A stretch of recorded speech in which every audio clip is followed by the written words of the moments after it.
Hello Pisces, welcome back to my channel, The Vibes Inside. I am Mariana and I'm here to do your next reading, Pisces. Okay, so an interesting energy coming in here. Something about speed. It's the speed of light and how light is, well, if you know something about chakras, you would know that if a chakra is blocked, it's either the chakra are described as wheels that turn in a certain direction, clockwise. If the chakra is blocked, either it's not moving, or it's moving very slowly, or it's moving the other way. Right? What I get from this is like, and when the higher vibrations come in, it's like the speed of the chakras increase. Like it moves quicker and quicker. That's why the speed of light is very quick, right? Where we cannot physically move as quickly as the speed of light can, right? So I get something about, like light that speeds and would like to just go ahead and get something, like get something moving. And then this feeling of like the body that kind of, well, wait for me, like I'm not as quick as this speed, right? When I was shuffling for the middle card here, I started shuffling and then suddenly I had this boom of like new beginning. I speeded up my pace. And then I took the card, and then after I was guided to take the shamanic cards here, and my pace got down to like really slow shuffling, right? And that is all signs for me about that this could represent something that is speedy. That this is from the deck that is called the Priestess of Light here. And as I just said, again, I feel like this symbol of the light and the speed of light, that's something that when we try to align with higher vibrational energy of light, it's like there can be this sense of delay. Like, you can think something in your mind, but it's like it's not manifesting in your life. And it's because your physical manifestation here on earth is slower. Like we cannot, that's why we also talk about divine timing, right? That from you try to manifest something to actually realizing it here on earth can be, especially if it's a big jump, like coming from a heartbreak to having true unconditional love. That is like a big jump. So there are stages, right, to go towards that, and they are slower here in this round than it would be in the fifth dimension or sixth or seventh, or it goes way faster. As it's a little bit like I've said before with the sense of telepathy. Like telepathy is extremely quick. Like you get, and it's like you don't get the way we communicate with words here. It's so flawed. Like there's so many things that can go wrong there. And we always somehow, both as humans, we filter through an emotional filter and the mood we have today and what happened yesterday and what was your last conversation you had, do you hold grudges and so on. We filter through all of that every time we have a conversation with someone. So if you have been disappointed with this person once, you filter through that. And it's like the information can be distorted, even if it's an apology, right? So telepathy is this quick incoming. It's like what I call a zip file. Like you get the words. It's not words. Like telepathy is like something sent and instantly it's all recognized in your entire body and mind and system and soul and everything. You know, but in our human world, that's not how it goes. If we get a zip file on the computer, you have to open it, you have to see the different files that are included in the zip file. You have to figure out, oh, this one is about accounting, one is about a sale, this is about, so you put it into maybe different files, or you send it to other recipients that need it. But that process, it takes, like a processing time of deciphering, oh, this is this and this is that, and oh, these are pictures, or this is a video, okay, I have to look through it then. That's not how it works. Like telepathy is like an instant where it comes in and you just, everything is unzipped and already in place in you. It's like you have deciphered it like that, bing, like that.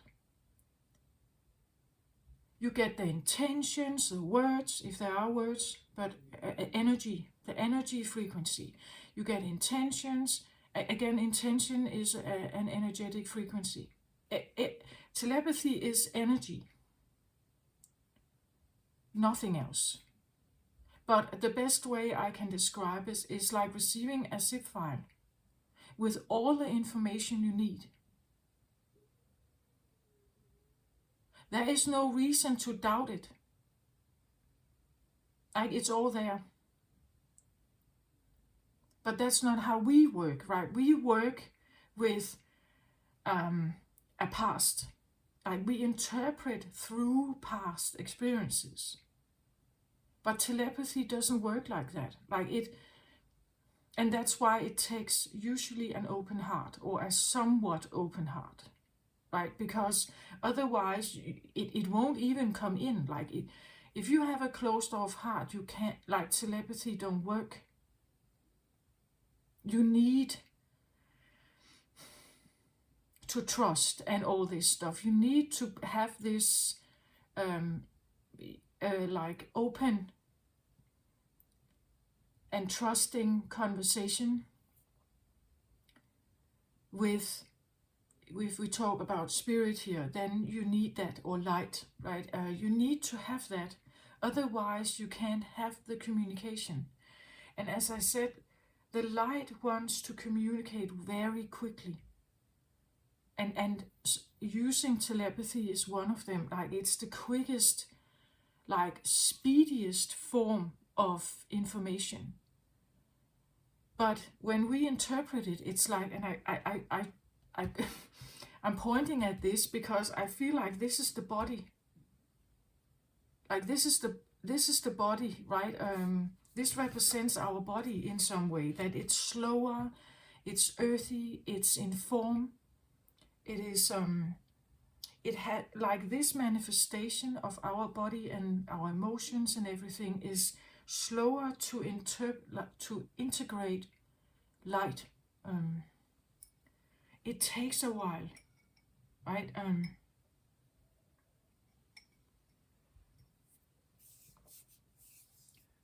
Some people who are into astrology and they have been really looking forward to this age of Aquarius, thinking that now we are going to integrate this fifth dimensional love frequency. And we will. It's here. Like, it is, I can feel it. It's here. But it's not going to happen overnight, right? The Aquarian age is supposed to be a more than 2,000 year old or 2,000 year long period. It's here, but we must adapt to it. And that takes a while because we hold old debris. As I just said, we filter through our, like, the past, what has happened in the past, what do we know, what is our experiences here, and if we hold any kind of grudge or disappointment or sadness or a broken heart, we are not able to just take something in for valid, like with no filter. Like the ability to take something in without any kind of critical filter is not there. But that's how it works in the higher dimensional realm, because here love exists. Like even unconditional love exists here. There is no need for any kind of filter. That's why the communication is so quick. That nothing distorts it. There's nothing to be like that kind of filters or blocks something, right? It's not necessary. Like if there's unconditional love sent towards you, why should you block that? There is no reason for. I've said before, it's a long time ago for Scorpio readings, I said that a storm is coming, right? That a storm is coming, and at that point I wasn't quite sure what that is. But what I know now is that love is coming. But what it does to us is something entirely different. We think that it's just about love and light, and it's beautiful and it's easy, and finally it's here. Finally something good is here. Yeah, but you know, it's like, how can I explain this?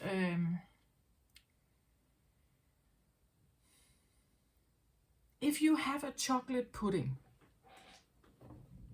you know, it's dense into a certain like a chocolate pudding, right? And you want to put cream in it. Well, you can pour cream on it, but it doesn't mean that it actually goes in the pudding. You can stir it, of course, and try to see if you can get it a little more fluffy or something. But otherwise, it will just lay on top of the pudding.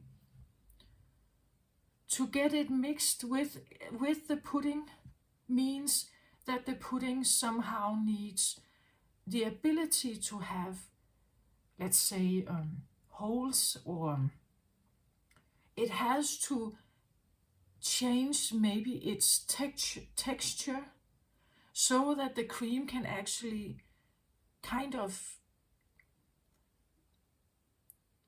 blend with the pudding. As long as the pudding stays a pudding, it will only lay on the surface. Does that make sense? Like it will never really get in and touch upon the things that may need healing. Then you will have like a layered expression of something. And I think this is what is going on for maybe a longer period of time, that it's here, but the ability to actually blend in us is an entirely different thing, because we are pudding. We are chocolate pudding, and we don't necessarily change our texture and become more soft, maybe. We don't necessarily change our texture.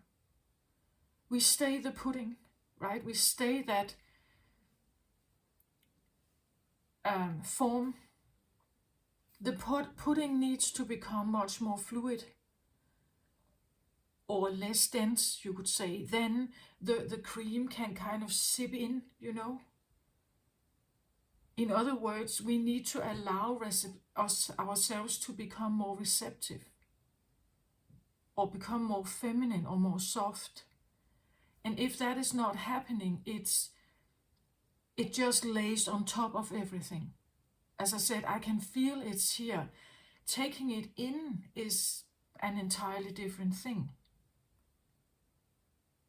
I think I'm aware of the process, but I'm also quite sure that many are not. They feel this on a very shallow, superficial level. They don't know, they don't trust it. Like, we are not used to unconditional love. As I said, we are programmed to not trust. There are only certain people you truly trust, and even they can disappoint you, right? So having this totally open, unconditional aspect to the world and everything around you, spirit as well, well, we don't really necessarily have that. And I feel that strongly, like this idea of that something is speedy and it's here. And it's light and it's beautiful and it's loving and it's kind, and that's what the love frequency is. But we are slow, like we are pudding. We are chocolate pudding.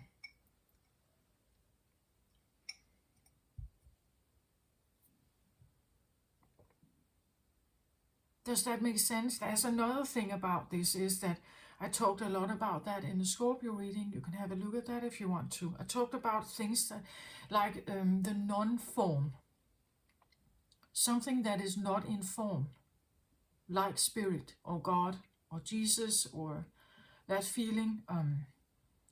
It has no physical form, as opposed to things that do have form, like me, right?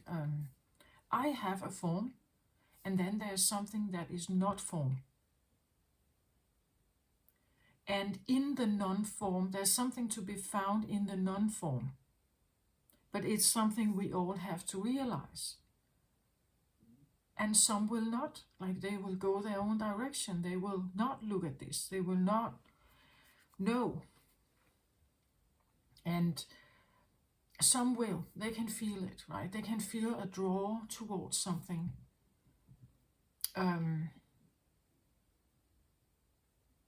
There is a reason why we have billions who believe in some kind of God, some kind of deity, some kind of energy in between, some kind of guidance. And there is a reason why there is this draw towards psychics, mediums, clairvoyance, and so on. There's a reason for that. Some can feel that there's more to something, more to this world.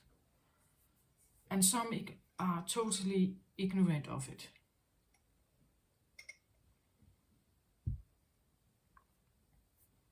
And that's again, some have these closed hearts, like they don't think about spirit or God or anything. They don't believe in it. They don't want to believe in it. The ego is driving everything, and therefore there will be people here who have closed hearts. We cannot expect that love comes in just like a magical wand, bang, like that. It wants to, I think, but we need to be able to receive it. On the other side here, I have a Lemurian card, like that is Lemurian, the Lemurian consciousness and community. Well, some would say this is like Atlantis. Maybe it's just fiction. Like, is there real proof that this has existed? Or is it just a tale, right? But what it does represent is the Lemurian age was an age of like extreme high vibrational energy. It was very loving, very kind, very, and again, unconditionally loving. It was very light and bright and filled with crystals, and that is kind of the opposite of this, right? That is quite earthy, grounded, dense, what we know. This represents more of what we know. And there's something here that actually, I felt this like, as it was shuffling, right? And then it was like something came in, and then it's like, instantly I felt like new beginning, and then I started shuffling quicker. And that is what the energy does. But in my opinion, in our world, we should do the opposite. Like, to have higher vibrational energy of love, we should actually, our physical pace should be slower. In the slower physical pace, there is a difference between light speed and physical speed. Like when we slow down our physical pace, we are kinder to ourselves. Like we don't stress. Like if we can somehow eliminate that from our world, that we're not supposed to run as fast. It's a kinder way of treating yourself. In that way you allow something kind into your life. That is love. It's a frequency of self-care, right? So and this is the weird thing, like by becoming slower in this world, in this physical world, you actually allow the higher, the quicker speed of light in, right? But does it make sense? I hope it makes sense. It's like the frequency of light is extremely quick. Right? We know that in physics. We even know that, right? So this can be proven. It's very quick. But in our physical world, it's something entirely different. Our physical world is dense. I am dense. I'm not, transparent. I have a density. And because I have a density, the light must go through that density to actually reach my heart. If I myself have decided to have up walls, like it may try, but it can't get in. Right? You have free choice or free wills. That's what we talk about, right? Then you can choose not to. And even those who choose to try to open, there is a certain density that it still has to go through. Again, the blending of the pudding, right? It still has the texture of our body. It's like the DNA is changing somehow, allowing for some of the cream to sip in, or, does that make sense? Like, and it has, well, some talk about when in a spiritual awakening, it's like peeling off layers, like you peel off layers like an onion. So it's like, the light gets to here, and then it can't seem to get in. And then you are maybe spiritually, and in your spiritual process, you're peeling off that layer. Now it can get a little bit further, and then it stops again. Because now there is a wall, right? And you peel off another layer, and then it can, do you see? Like it takes time. It takes a willingness. Like the light can only come in if we cooperate with it. So if you cooperate and you literally like surrender to that path of peeling off every layer, every time you feel like there's this block or emotion is coming up, or suddenly you purge something, it's not necessarily a bad thing. It has to happen. Like your body has to release that kind of debris somehow. It's like the pudding becomes more fluid or softer. You see? But as long as we keep up our density and we want to keep it intact, we have our our shield up here. We don't trust, we're not allowing people in, we're just keeping the walls up. The more you are actually blocking the light from coming in. It is here, it is available, whether you can have it or not. People talk about finding that unconditional love, right? They want this partner, this beautiful, perfect, whatever. But And that's great that you want that. But please have a look at yourself also. You want something very special from a partner out there. What are you like? Like, can you even take it in? If it stood there in front of you, could you take it in? Like, would you just embrace it and take it in? Fully trusting it, totally open, and some would say maybe vulnerable also.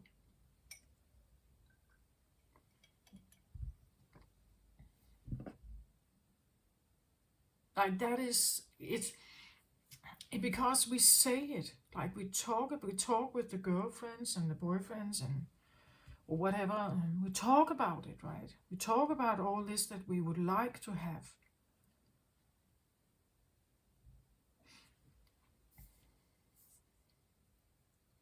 But if it actually was standing there, trying to embrace you, would you be able to let it in? Totally and fully? No doubt in your mind? No.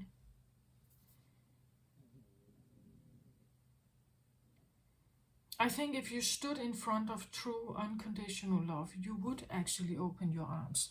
But that's also what it takes. Like, not, it takes that. And there is no person who is like that. Like, people don't have that. Humans, again, unconditional love is a very consistent energy. It means that it's not changing its mind.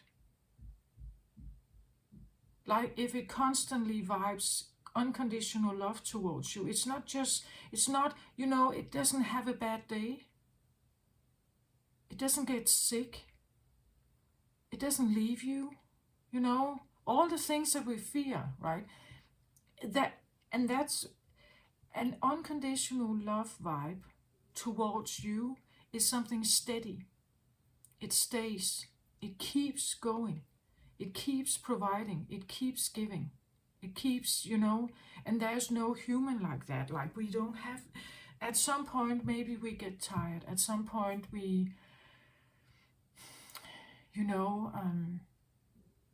haven't slept well. We don't have the same energy that day. We get grumpy. The boss was a difficult one today, so I'm a bit grumpy when I get home, and that is normal human behavior. But for some reason, we're looking for this partner who seems to be this ever-giving, constantly perfect, always sexy, always perfect, always whatever. And that's not how it is. Like, that's not how we work. Like, we put some kind of fantasy ideas on an outside energy that we don't know anything about. We don't know anything about the background. We don't know anything about, if you just met the person, you don't know anything about them. You could feel attracted to them. You could have this like really interesting conversation or something, but you don't really know the layers. As I said, the onions. You don't know the onion of this person. Deep down, I actually think that we all have, I believe that all zodiacs, if we look at them as zodiacs, all people are like zodiacs, I believe that all zodiacs have like a core, an inner core vibe that they are all somehow protecting and you could say navigating from, whether it's fire or earth or wind or water. It's very core to them. It's very maybe private or vulnerable, but it's important to keep it alive, keep it steady, keep it going, right? And somehow honor it and stay true to it and listen to it. Like, I believe every zodiac has this. And then if if that is somehow scattered, then life becomes very difficult. And I think that we all have to go back to that one, like to really find what it is that is in there that is so vital to us. It's worth everything. Like it's worth fighting for, it's worth crying for, it's worth climbing the highest mountain for, you know, it's that's what it is. And therefore you could say it can become our purpose, right? It can become our mission to somehow truly align with that.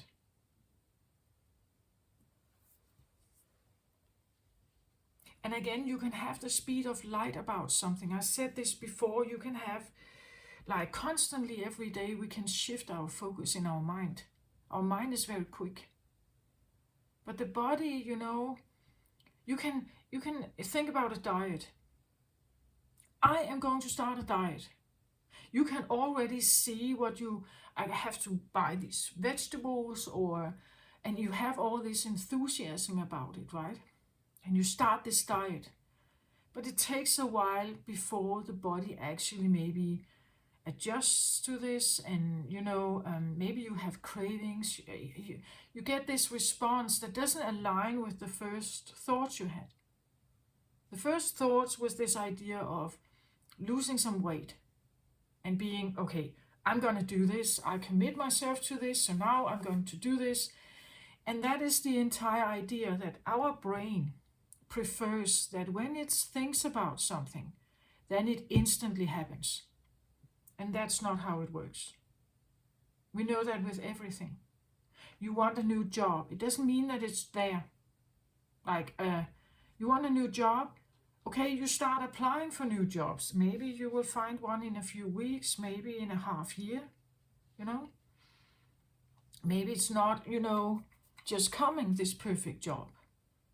When you start your diet, you won't lose weight like that. But our mind would like that. It would like the telepathy, as I said. Quick incoming, everything is solved, done. All emotions are in place, everything is taken care of. That's how telepathy works. It's that quick. You have everything. Intentions, emotions, you have maybe words, as I said, or at least energetic message.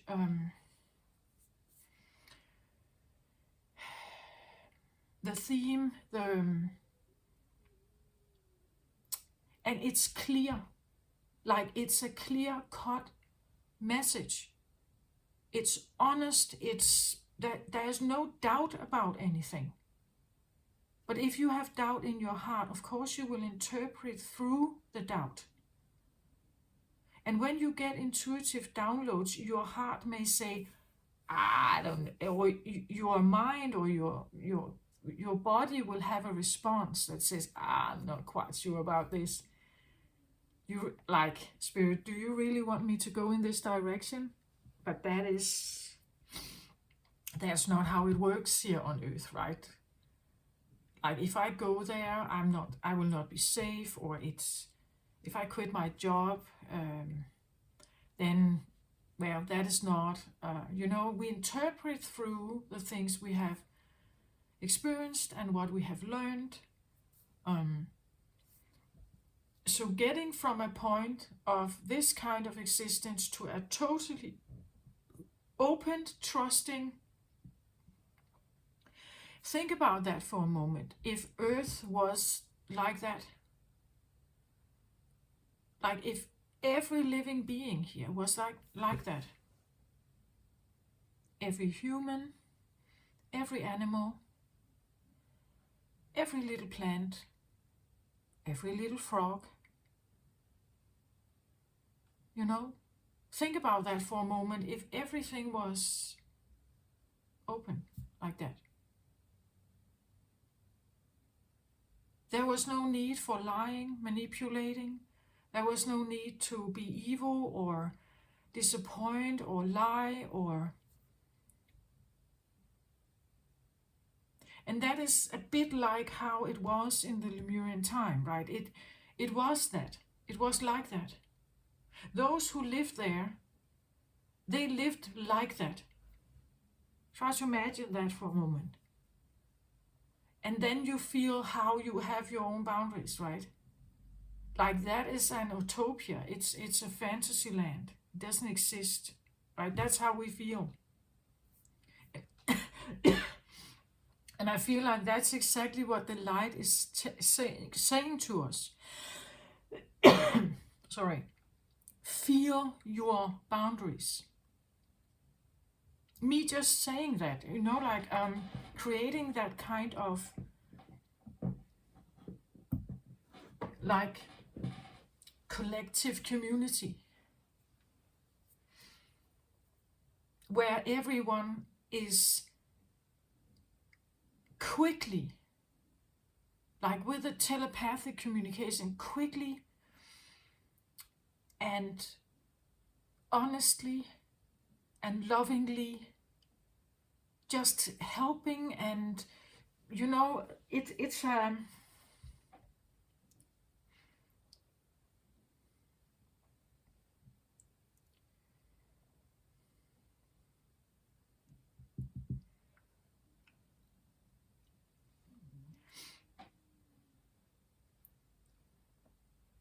I've said before that I'm not quite sure how to articulate this, but I've said before that I believe I can feel it, right? I can feel it's like,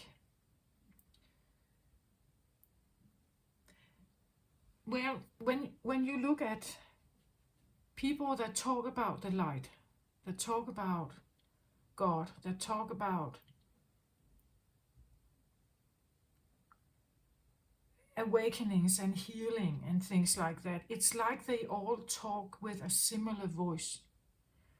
They talk about the light, the love, the embracing of each other, the peace, the being in service and helping others. It's a very kind, it's a very helpful, it's a very understanding, loving, appreciating what you have, appreciating your family, appreciating, you know, it's all about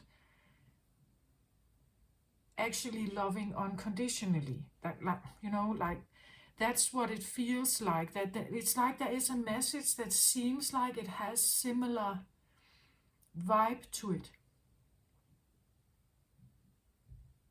In my own expression, I see this as like a one big telepathic brain or source. That when you awaken to higher consciousness, it's like you tap into that. You can hear it. You can hear that beam of like information that comes, that is sent through the universe here with the speed of light, right? Boom, boom, boom. It sends out a vibe somehow. And it's like we can tune into it. And somehow it's like all those who are into this, it's like they keep telling the same story, right? They send the same kind of message. But now we interpret it through and we put words on it for those who cannot hear it, right? And I get it. There are some who don't want to hear this big brain. Like they don't want to tap into it. They say no to it. They stay where they are. I get that. Like it's quite all right.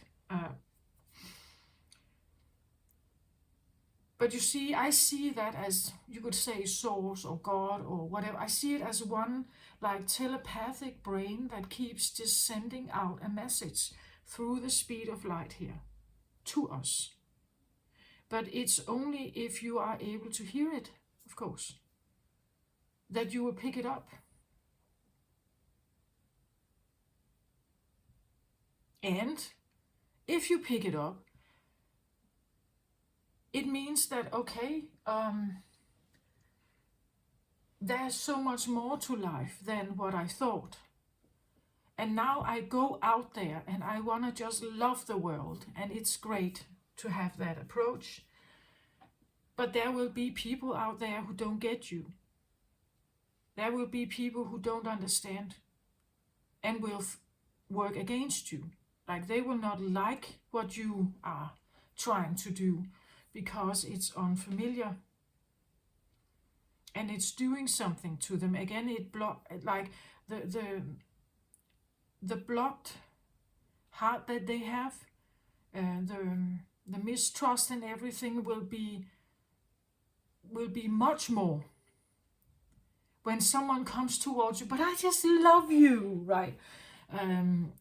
It's like it blocks. Those who are blocked, they block, like they like because it takes trust to have someone come in, right? And you have to make sure that the message is really what it's presented as. Like one big messy pool about this are narcissistic people, right? Because they have this way of luring people in with the love bombing. So in the beginning, they are extremely equipped to mimic this loving, like almost like unconditionally loving vibe that we somehow all want to hear. Especially, I think, people that have been neglected emotionally or have broken hearts or have been longing for validation. Like if you meet up with a narcissist, they will love bomb you in the beginning. It's like that voice, as I said, it's like they keep sending you the cutest text, the most loving.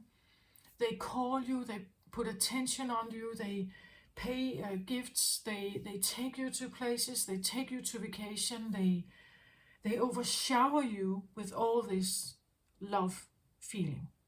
To then, at some point, when they feel like you are hooked in, then they withdraw everything. And this can be the problem, like if you have encountered people like that. Because can you trust this vibe? Can you trust this beam that you are picking up on? Can you trust this in other people? Like if someone is like overshowering you suddenly with all kinds, can you decipher which one is which? Right? And sometimes people who have been wounded, like they keep up their guard here because they have tried that and become even more hurt, right?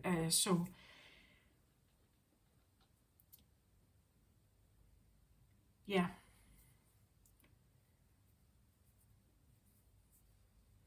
But it's like when I was shuffling, it felt like that I was shuffling and then it's like new beginning. It's almost like, like a button was pushed and I start shuffling quicker. New beginning, right? And then shuffling quicker and got the card out. And then I took this other deck and slow, slow, slow, slow. It's like, yeah, let's have a new beginning. No, I'm not ready, right? This is like the gazelle talking to the snail. Yeah, let's move. I'm ready. And then, yeah, but I just need to like slowly just get off, right, my normal morning pace here, right? That's what it feels. That's what it feels like. Let's have a look at this. Soul radiance, yeah.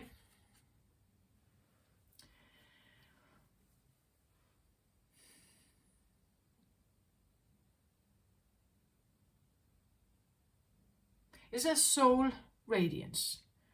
So the soul, again, the soul is spirit, right? It's and it's quicker. It's way quicker. Like it's Phoenix rising, beautiful. Again, I said it's like new beginning. I felt this like incoming, maybe Pisces, I don't know. It is a reading for you, Pisces, right? So there could be something about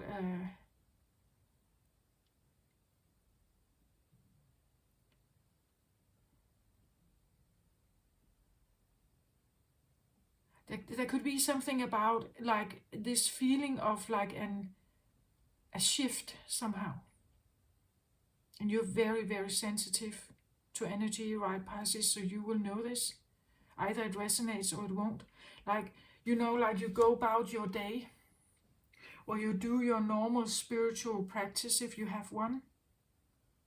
And then suddenly it could be like something is there and it wants to move very quickly. Like it guides you to do something very quickly. And you may have this, yeah, I don't know if I'm ready, right? You know, like a response like that. The rattle, yeah. The rattle is like when our nervous system is rattling. It's like an alarm bell. I'm not sure, right, to do that.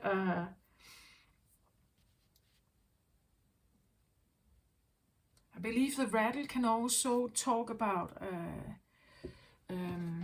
like the rattle is used sometimes to clear, you know, the energetic room, or energy in the room.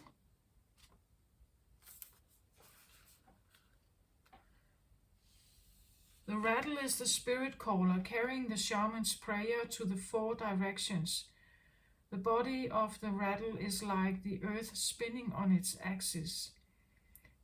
With the aid of the rattle, the medicine woman instills a desired destiny in her future, closing with the prayer, Great Spirit, may your will be done. The rattle guides us to pray for all the earth, not just for our personal needs. When we offer our prayers for the highest good of all, everything we need is provided for us. Well, there are several messages here. First of all, as I said, this is like the human experience, like our body reaction, how the denser manifestations react to something like this, right?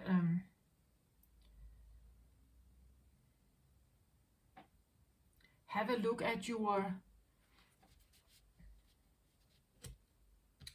It says here something about spinning on its own axis, being, you know, like very concerned about your own existence, your own, this core of yours that is, and it kind of also instills that you may have a desire here, but think about others as well, right? And also allow that it is spirit that is taken care of, whether this is something that is in alignment with you or not, right? Great Spirit, may your will be done. Not my will, but your will, right? This could be if you work with,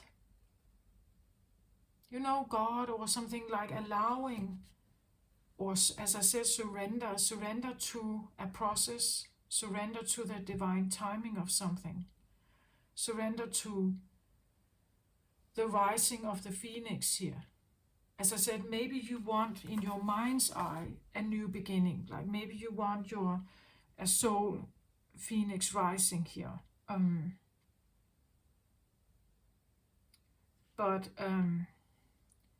there's nothing wrong with that. Like having that focus.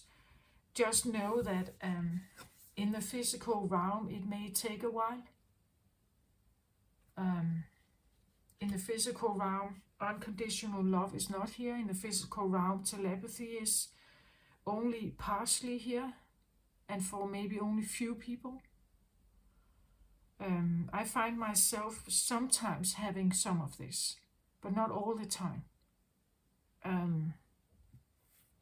But when it's there, it's extremely quick, like bang, right? And then it's already interpreted. Like you have already interpreted everything, and you have also decided if it's trustworthy. Like it's like you get all the information at once. And it's clear, like there is no possibility of that it's muddied. You can feel the honesty. You can feel the intentions. You can hear it and feel it and smell it and taste it and everything. Bang, like that. And that is, if you have an experience like that, let's say you connect with something where instantly you feel the unconditional love. Instantly, it's dunk. It's like it clicks in. Instantly, it's there. Then that, I would say, that is kind of a telepathy in like experience. That's how quick it is. And you don't even get to react. It's like it comes in so quick that your normal response system doesn't even get to become alert. Like it kind of just whoops, jumps in, and it's like you just, but wait a minute. Oh, this actually feels quite well. This actually feels great. But it's like this, yeah, but just wait a minute, right? That would be what telepathy feels like. It's like instant it's there. And you have unpacked the zip file. You got all the information. And you can feel it, taste it, smell it. And it's clear. There is no filter. There are no doubts. There's nothing like that. It's very clear, direct, and honest and trustworthy, I want to say, when it comes in like that. Because it comes with unconditional love. So there is no, it's like, I don't know if there's a part of you that actually just wants it and therefore it just comes in. But normally we would have our responses of, that's how we deal with people, right? But when something comes in with unconditional love towards, like an arrow, right? It sends an arrow of unconditional love. It's almost like we just, like we open and then we close again, you know, like it's, we let something in that is so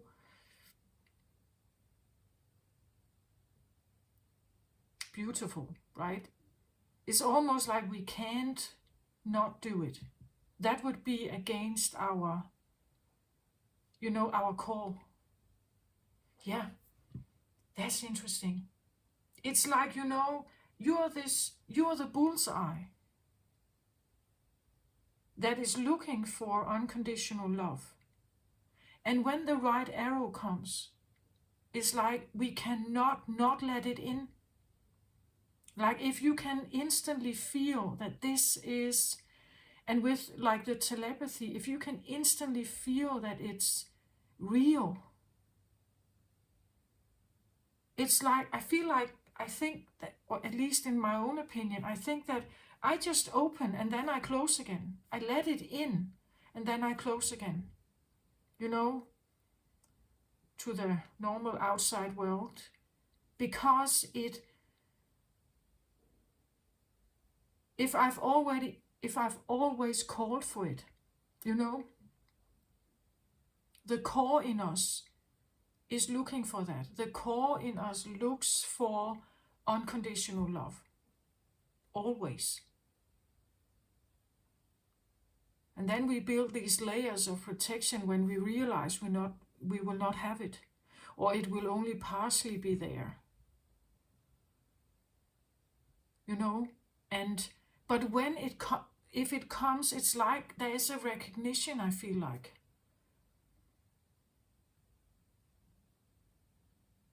And we want to open to it, right? It's just, what is it you're opening to? If something is coming, what is it you want to open to?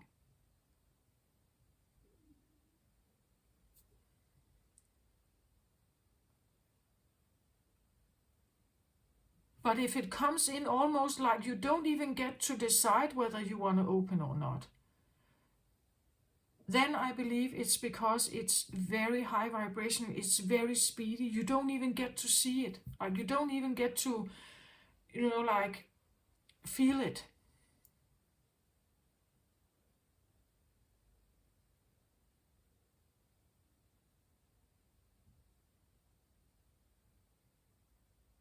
But we will have normally our rattle up here. Oh, what is this? What is this, right? And normally if people come towards you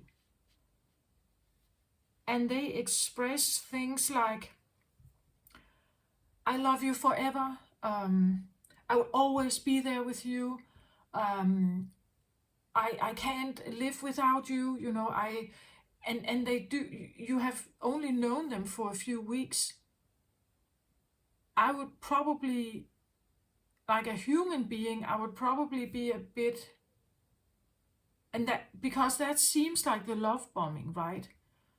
Um,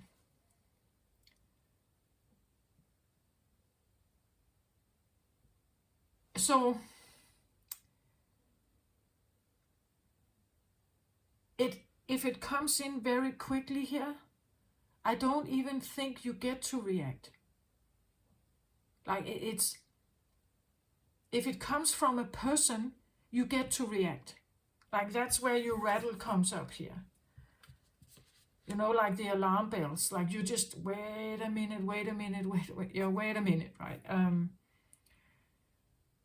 And this can even, be from your soul, that your soul is kind of wanting to come forward and present itself and say, I want to shine my light here.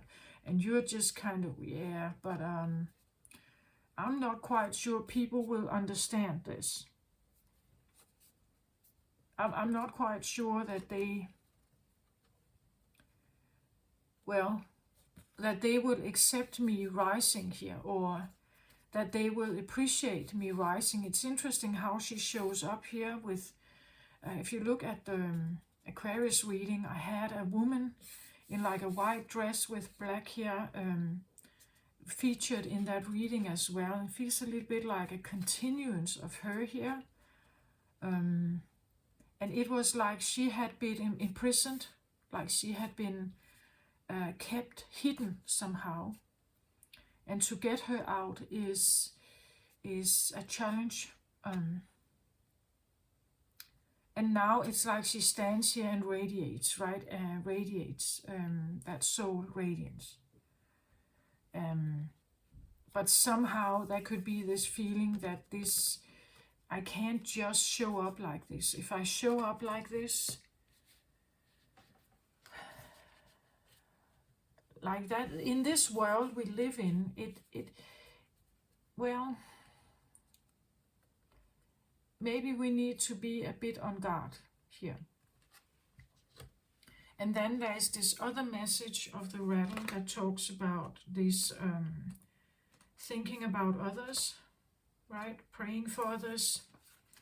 And if you have a certain, you would say, desire, maybe this is an expression of something you tried to manifest a long time ago.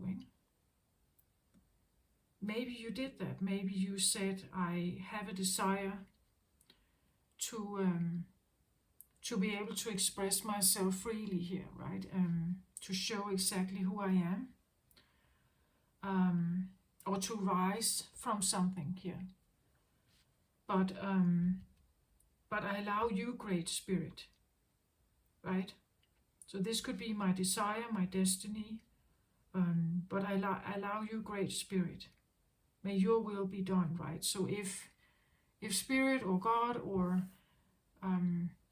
Jesus or whoever we were calling here found that this was doable and achievable and that I was the right soul for this, then it would be done. But again, there could be a sense of like divine timing, and we don't know, right? When we offer our prayers for the highest good of all, everything we need is provided for us. So maybe you did that, right? Maybe you did that here. And something is seemingly wanting to you know, like have this, again, I had this like a feeling of like an instant incoming, and then I heard new beginning, right? And then I start shuffling quicker, right? Like the light, it was almost like a manifestation of the light, right? That the light, that's how the light works, that it becomes more speedy, becomes quicker.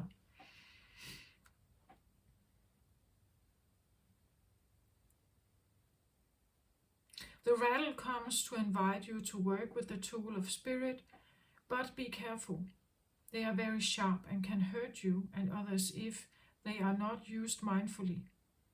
Set your old tools aside and take up the drawing instrument of spirit. You are consciously stepping into partnership with the divine. This is the time for courageous deeds. Do not let your hesitation get in the way of your expression.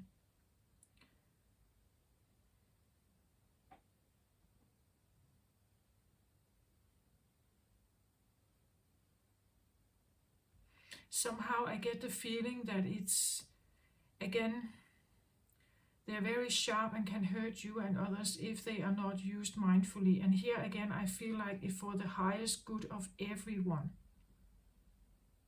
The rattle guides us to pray for all the earth, not just our own personal needs.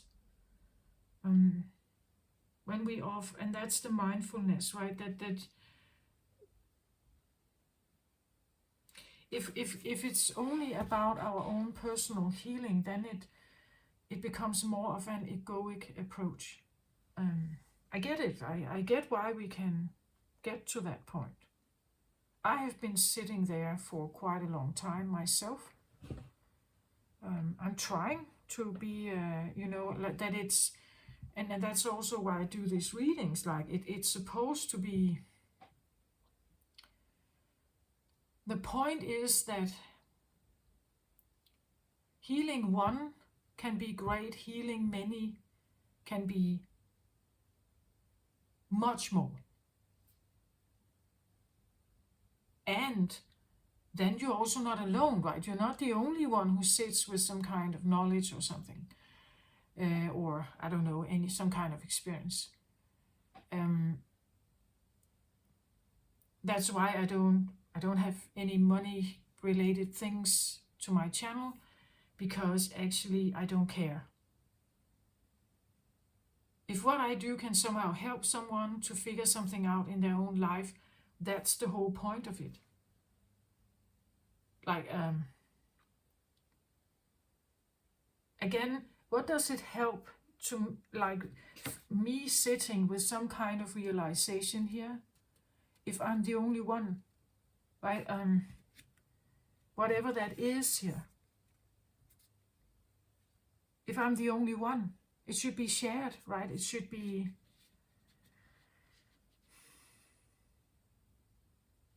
and you as a very sensitive water, intuitive, psychic water sign, you would know that, because you can probably feel it, right? You can feel the trouble in the earth, on the earth. You can feel the pain of humanity.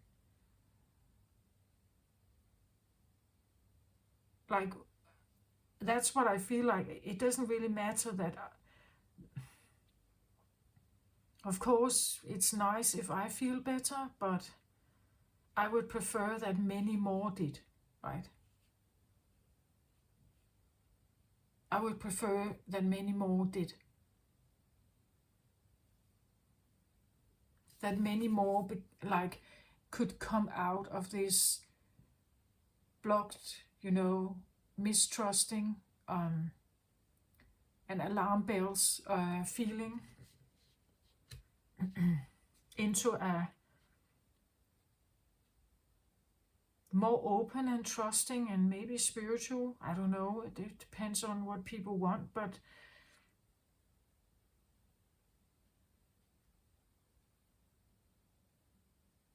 soul radiance is about the call, right? It is about the, like, the heart, the soul speaks through the heart, right? So it's the,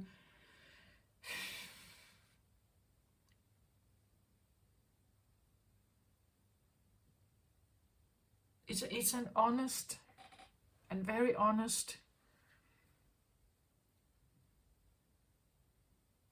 and self-caring, kind conversation with your soul or your heart here, right? To figure out who you are and what is it that is your,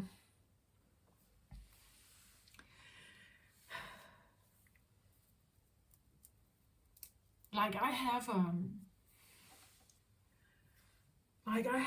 definitely have, well, I don't know, a purpose of talking about, you could say, self-care and self-love, and I think it is important, and it can seem maybe selfish or egotistical, but I believe it's important to be very attuned with the core in you, so that you can actually start radiating it out to others.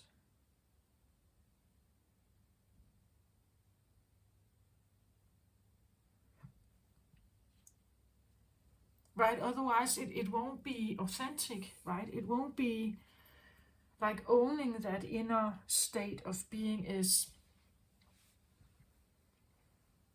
important, I think. Like to be able to be that phoenix rising here, that honestly and authentically stands there and owns this energy. And again, because there is something more to it, like it's not just this one getting better. Like the phoenix rises because it can somehow help others. It rises out of something to shine a certain light for others. The purpose of me rising is not necessarily myself, it's also others. Does that make sense? Maybe it even makes it more desirable, like one thing is that I heal, but what if others could benefit of this as well? Like what if so I may be doing my own work or I have my own journey, but what if others could benefit from that also? Like that would make that rising here even more potent, right?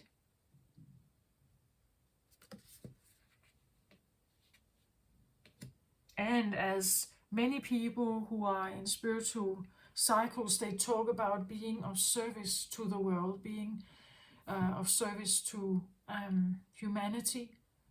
That would make sense, that you are not just rising for yourself here, you're rising for more than yourself. For maybe a specific kind of purpose or a specific, like human group, let's say children, or,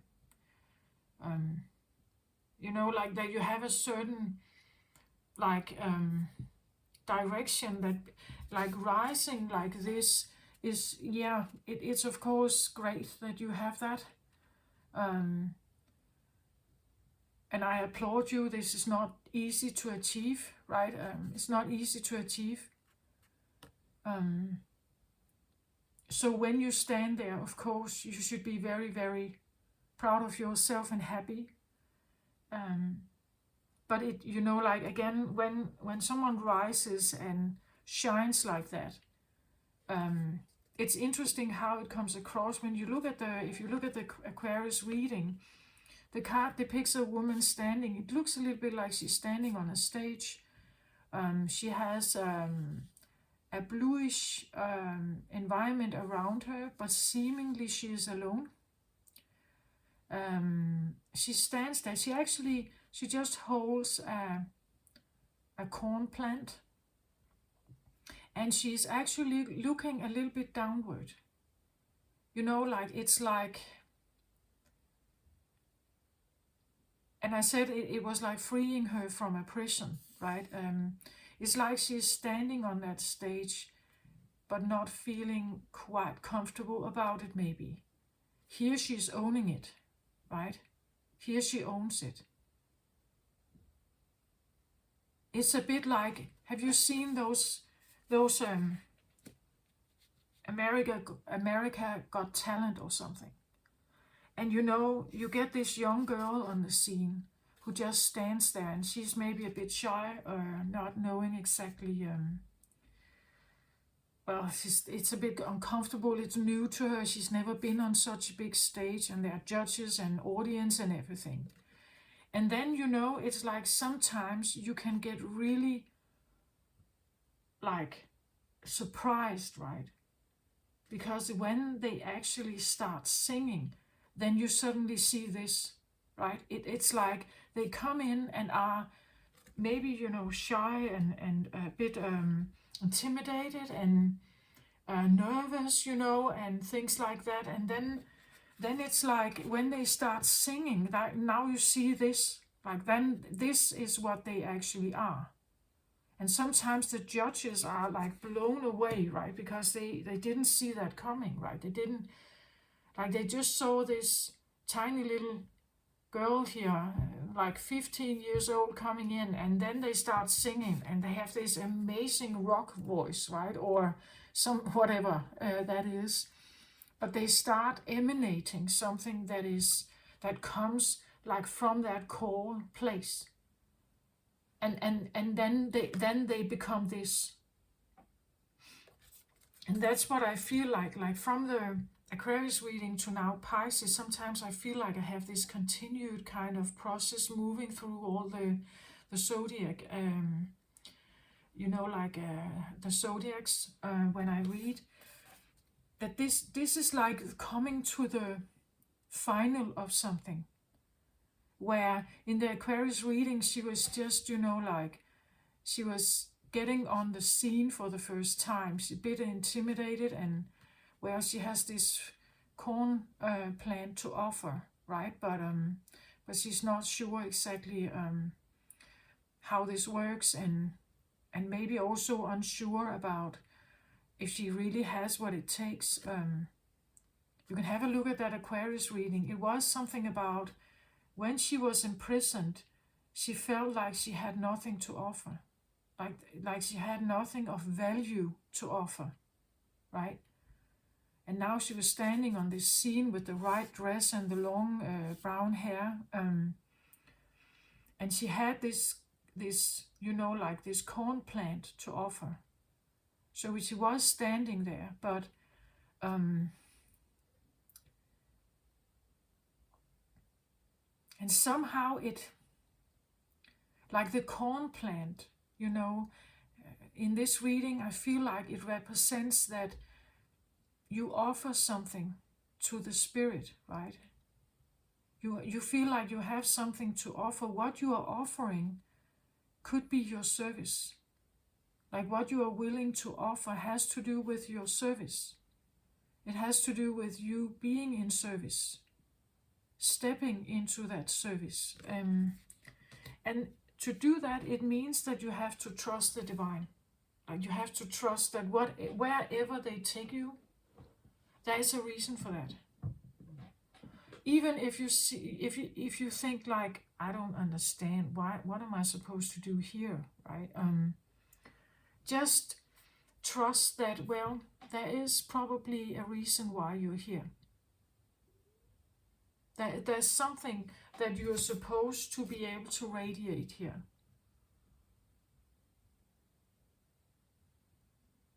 If you somehow surround yourself with, this is blue color is usually what I say air element, right? So throat chakra, third eye, something that is spiritual.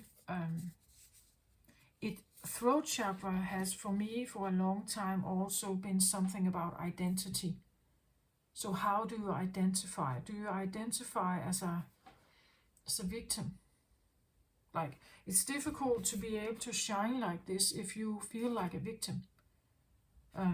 It's difficult to have a rising here, like a phoenix rising, if you keep identifying as a victim. Then you can't How could you ever become a victor here? Or it would say a victor in service. Like, because she can do something here. There's something about her. The phoenix here in her can do something. And this, whatever it is that she can do, can he help others? And when you get to the point where you say, okay, I get it. So show me, right? Show me, what is it that I'm supposed to do? What is it that I'm, like, in what way am I supposed to be like this? It can even just be, like someone, like who has recovered from, I don't know, like real terrible upbringing or accidents or something. They can become like a role model or like an example, an icon for others to follow. Do you understand? Like, that could be it also. I talked about in the Aquarius reading, I talked about Teal Swan. And she can look a little bit like this. She always has long dresses and long brown hair.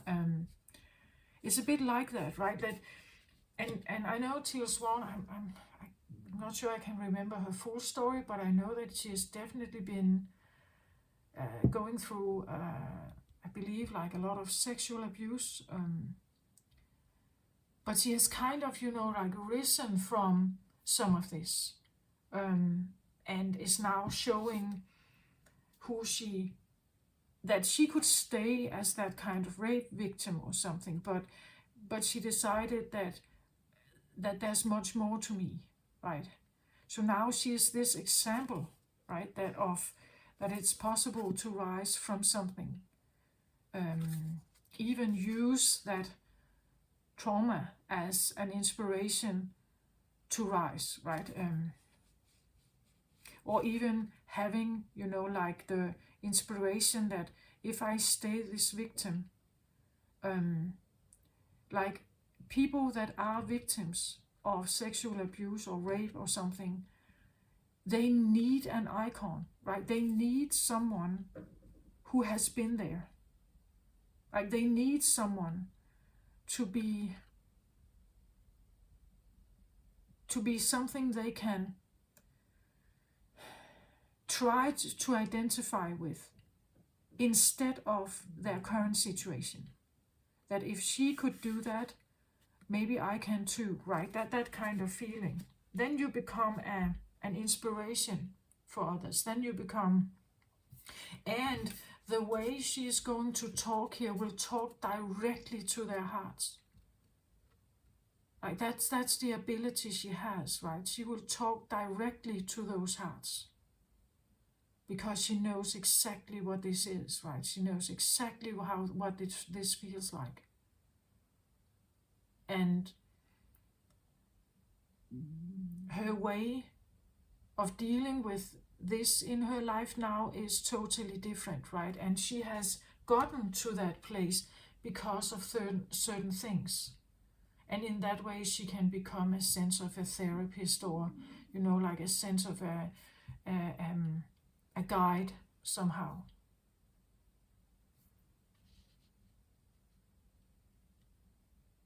So I'm not quite sure how this is going to be for you, Pisces, but it just feels like there is this new beginning that could,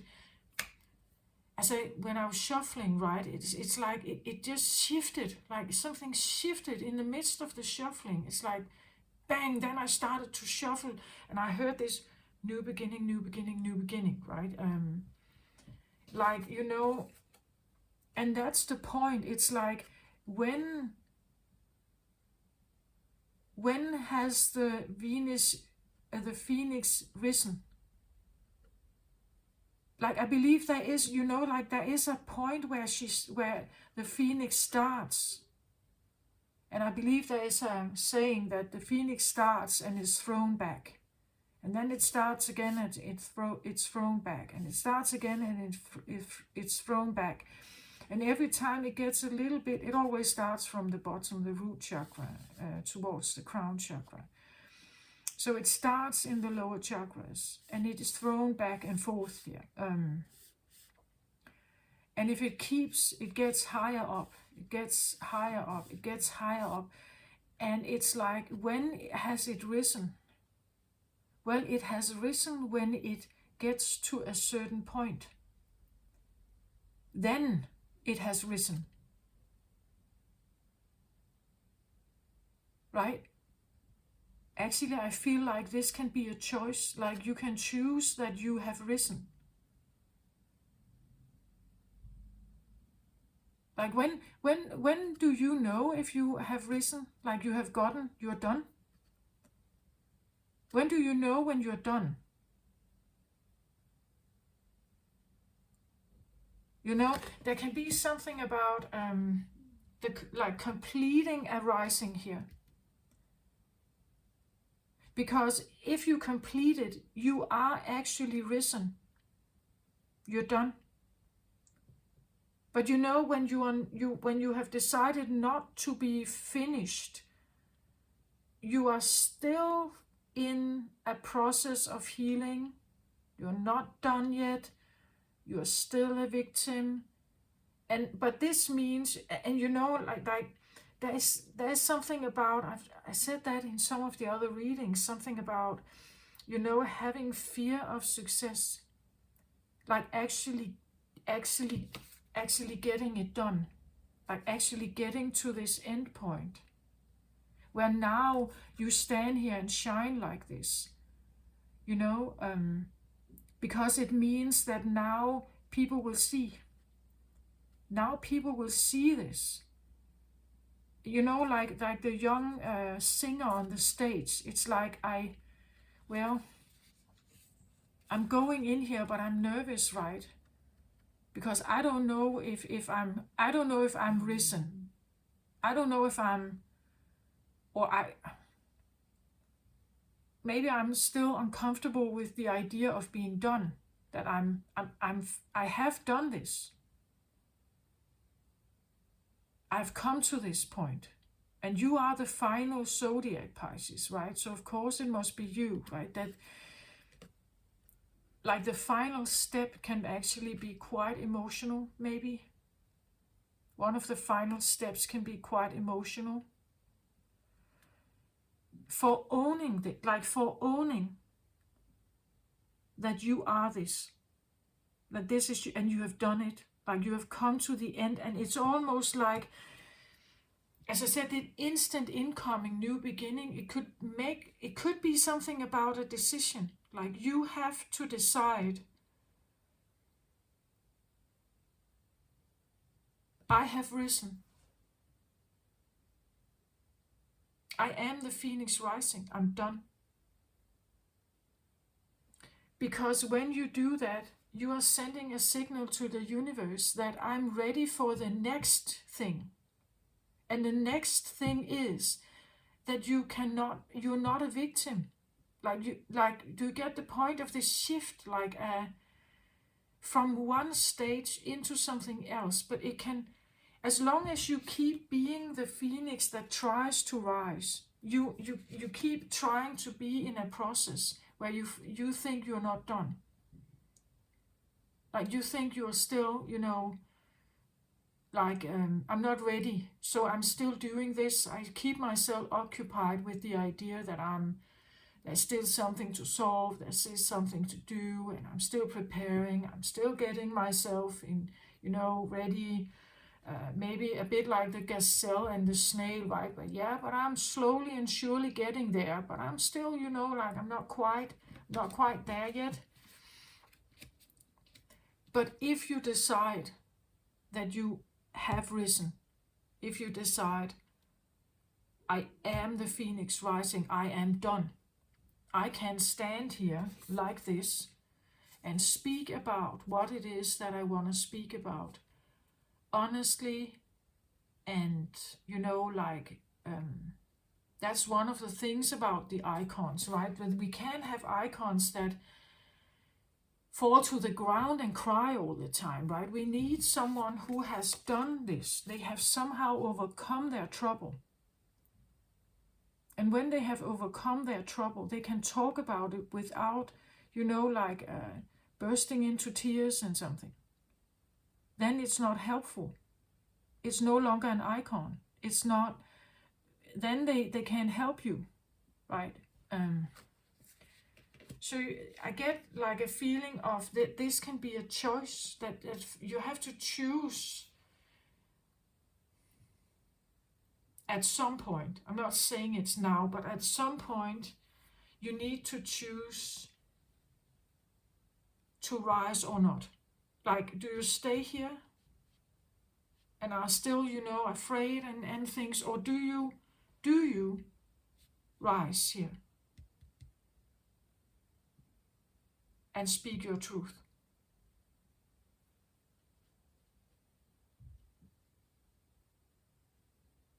Because it's needed in the world. That's what I feel like. It is supposed to be something that is more than you, right? It's supposed to be... Teal Swan did her own personal healing. And now she's doing something else for those who listen to her, right?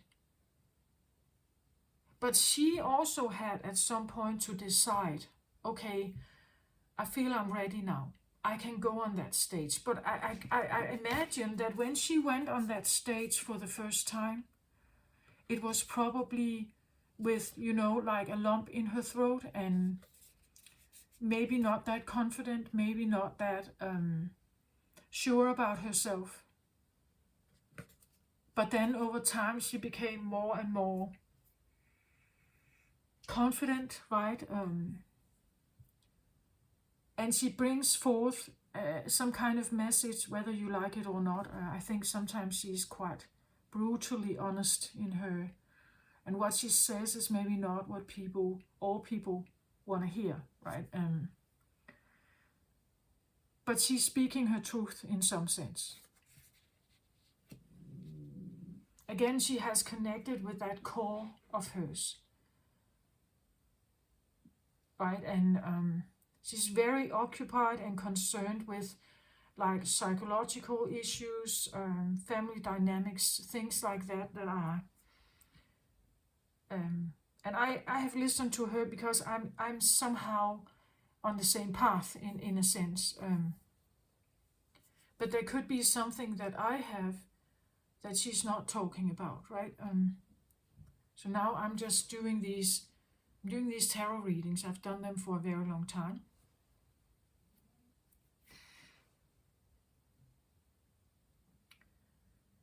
So again, what is it that you may have to shine here? What is this about for you, right? And there could be this sense of insecurity about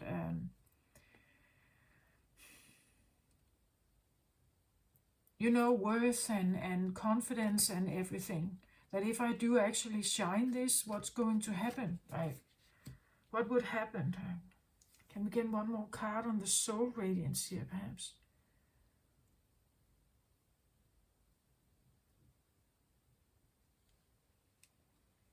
I get Queen of Air here. Yeah, makes sense, right? Something to be spoken, something to be said. Where was this one? Came out as the center card in, let's see, where was it?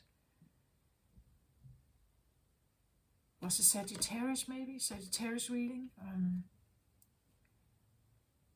And you know, like she's working with the white owl here, right? That is, she's working with something here, like spirit or, and she has something to communicate here, Queen of Air. A bit like Teal Swan, I somehow just think about her, right? Because she stands there in her long dresses and the long brown hair, and that's what she does. She brings forth some kind of information. The queens are also doers in tarot, like they take action on something. They take action, they speak about something, communicate. I had that in Aquarius reading as well, like being a messenger, an advisor, a teacher or something. And closely, very, very closely working here with something. And the owl has this ability of, like turning the head and seeing things from many angles. But this could be a quality of this Queen of Air, right? That she has a way of turning and twisting things and seeing things differently, or approaching things differently. Whereas others, like other therapists, may approach things in a different way. I feel like this one could be someone or advisor or teacher here, whatever she is, that she has a way of, where her herself may not be able to, but the spirit that she is working with here, the guide, the connection that she has can, like it can, right?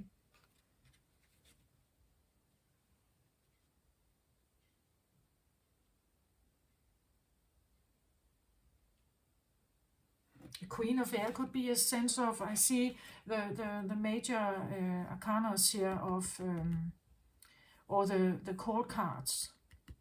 It shows, court cards shows a sense of development. You have evolved. You're not a page here. So you have evolved. It means that you have matured your air energy here.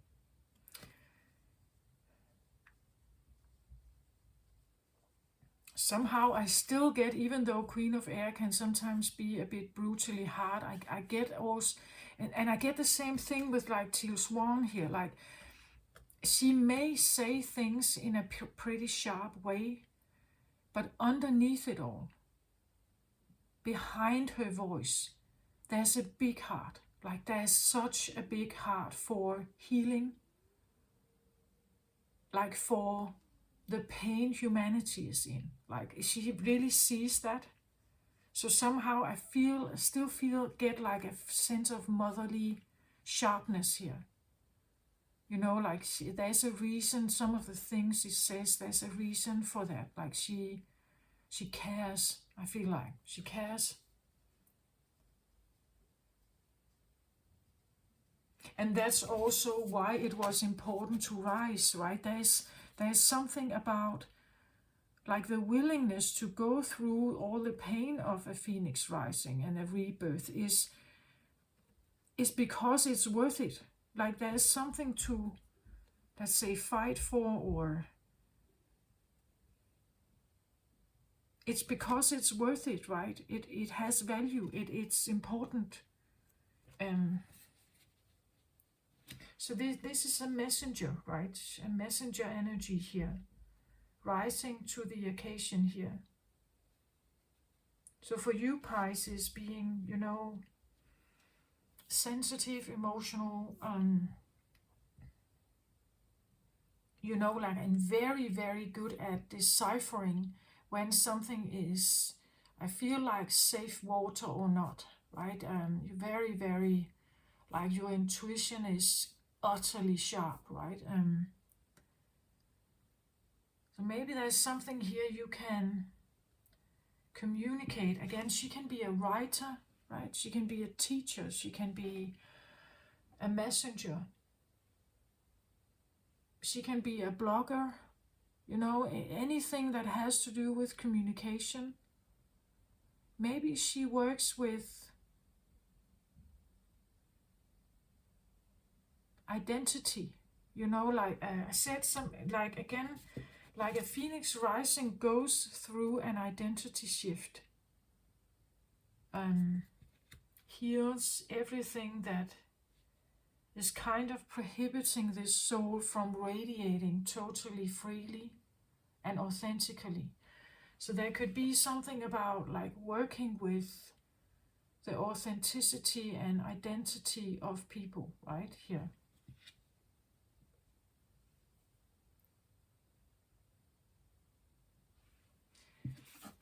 So then the next card out here is She of the Lotus. Yeah. When you look at this card, I always see this card as like someone who has been, like meddling down here, but it's like it's slowly but surely, like rising up here. She's all green in her face down here, but eventually when she gets up here, this will change. it will change color. Like it's like the more she gets up here, the more she becomes like this. She of the Lotus. Yeah, but you see, it's like it's not just about rising up. It's also about connecting with that core of yours. So she cannot rise up here unless she knows what that core is. Right? It's like she has to get to know what this core thing in you is, to rise up and actually beam it out, say it or speak it or something. Like it's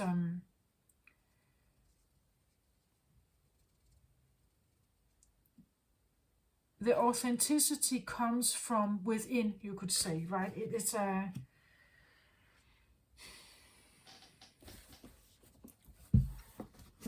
and again, it's this feeling of something is rising here, something is on the rise, but has it finished? Because when this card comes out, I must say, I feel like, and look at her, I feel like she's finished. But do you feel you're finished, Pisces? Or finished, but you know what I mean. I get 43 here. I get 43 here. It's like these are the same. Yeah, I get 53. So this is like a step up. And somehow I just get this feeling that this is utterly possible. It's just a little bit of shift that takes like this new beginning of something. So it's important to feel like not being stuck or afraid of what is coming, or it takes that trust, right? So this says shadow work, addressing dissonance, seeing downfalls as a flip side of superpowers, loving yourself back to wholeness, the beautiful lotus that grows from murky waters, disempowering triggers, bringing light into the dark corners. So that's what I feel like. She is on a rise here, but from murky, polluted waters. That's why she is a bit green here, right?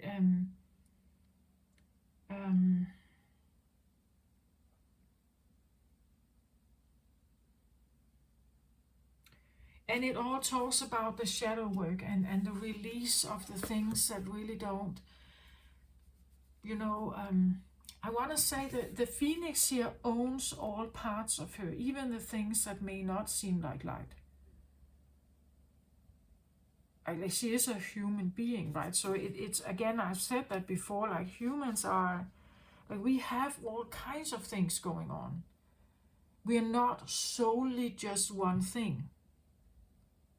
Like that, well, we can tell ourselves that perhaps, but it's not real. Like we have shadow sides. But one of the, like she cannot rise unless she has looked at them. And I'm pretty sure Teal Swan, she has that as well, and she knows it, right? She knows that she can still be angry, perhaps. She knows that she can still be frustrated or be scared in certain situations, even though she comes across as like very solid.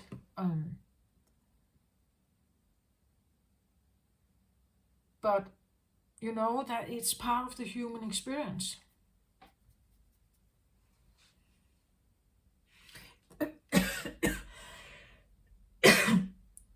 I'm sorry.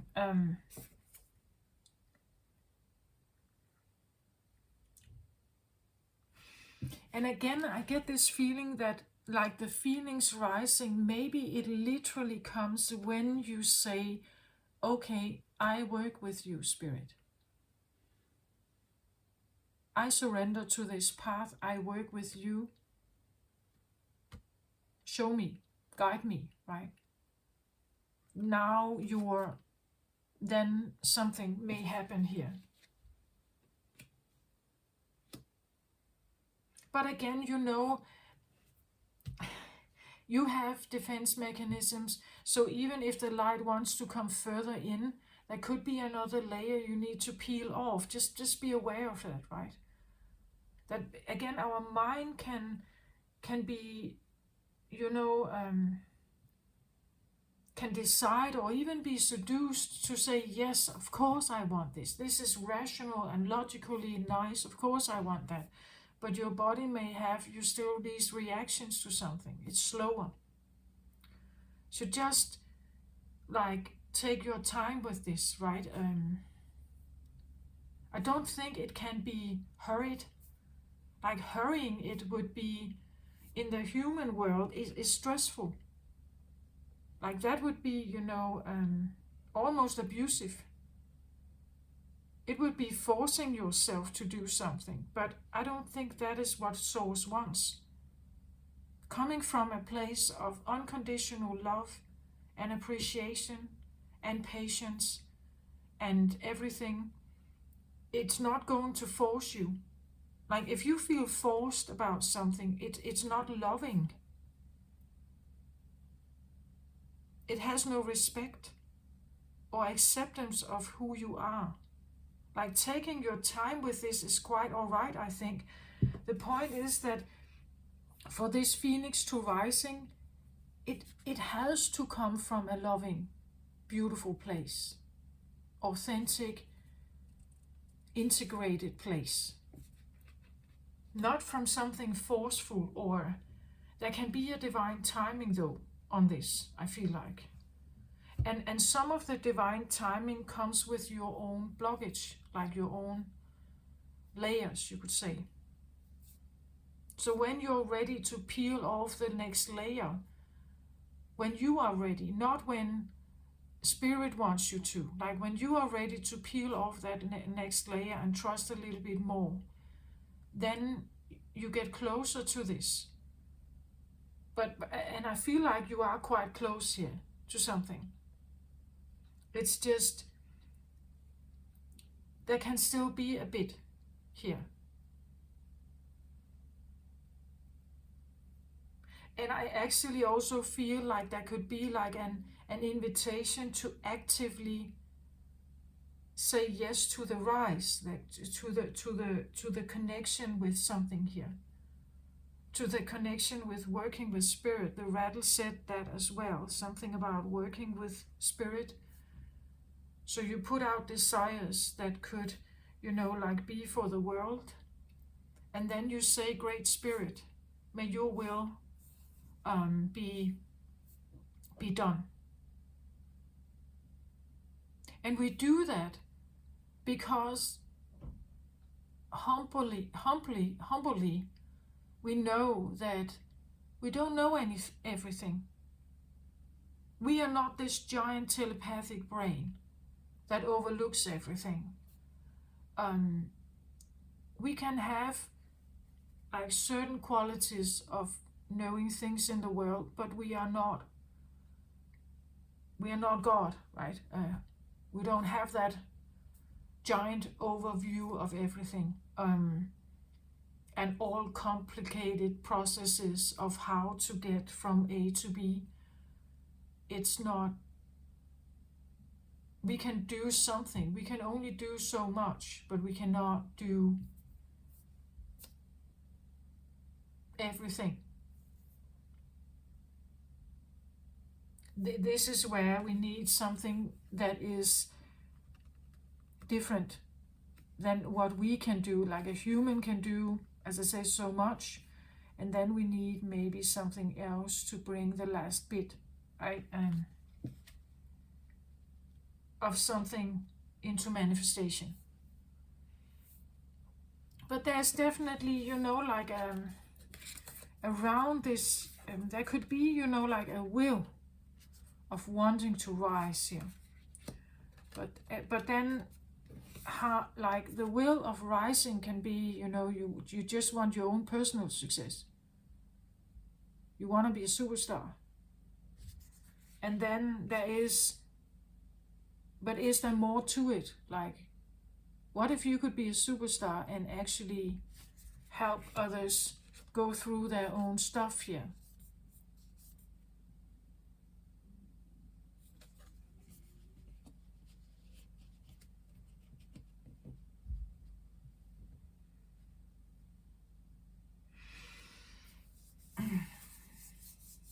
So become aware of why you're doing this, right? Is it solely for your own benefit and your own healing, or are you seeing now maybe a bigger purpose, like that there's more to your healing than just your personal gain? That there's more to that there's more to why you go through that process.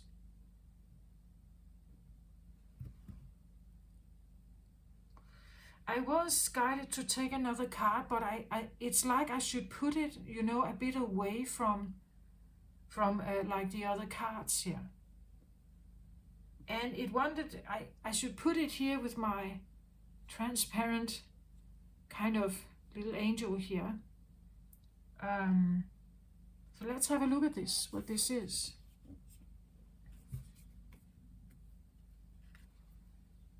So it says, Queen Esther, the morning star, my ego is in service of my soul, and I trust my soul's divine timing. This is actually a very crucial card. It ties up everything in this reading. That your ego is in service of the soul's higher purpose for being here, not the other way around. That your ego is in, that would be the superstar, right? I just want to become a superstar singer here, standing on the scene, becoming very famous, earning a lot of money, but actually not really caring maybe about my audience, not really caring about that I just want, I do this for my own gain, right?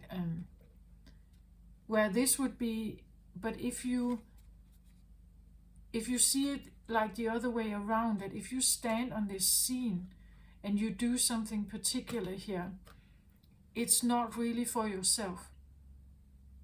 It's for a higher purpose. Maybe there's something you're saying here, right? Maybe there's something you're saying that is helpful to others, right?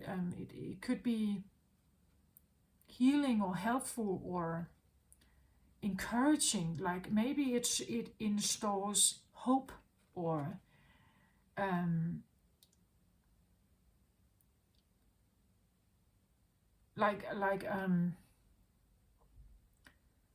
again, as I said, maybe you become that kind of icon or role model, that if she can do this, I can do this too, right? That kind of thing.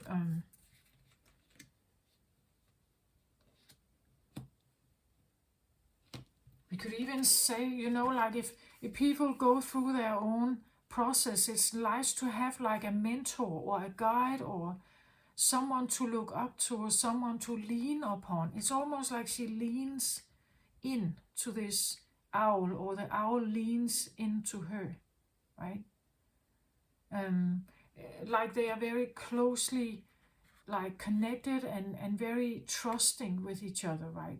It's like they see each other as a team. I feel like that's kind of what I get here as well, that your ego and your soul is a team. I trust my soul's divine timing. So my ego, whatever that might have been, is now in the service of what my soul is calling for. So what I do in this life, my way of conducting myself, the way I speak, perhaps the way I could, like my ego could take me somewhere else. My ego could say no to religion or no to spirituality. My ego could make me run from it. But instead now I'm embracing it. I lean into it. I see it as a team. I want to trust it. I want to, open up to it and lean into the messages, lean into the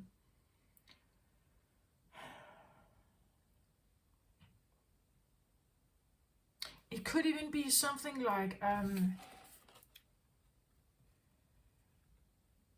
that trusting this could mean, even for some maybe, that you know, some lend themselves to spirit as a channel, right? They trust spirit that much, so they lend themselves as a conduit or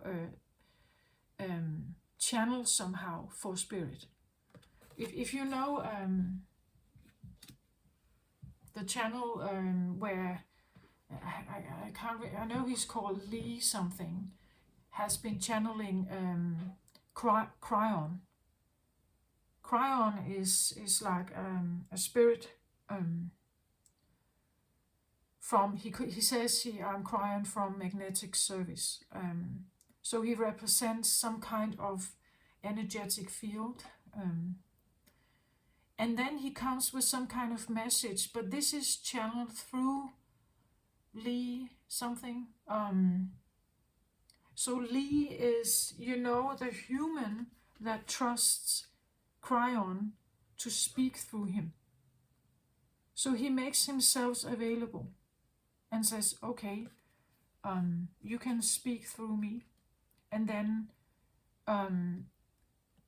like he sits in a sense of trance and speaks what Cryon is wanting to bring forth, you know.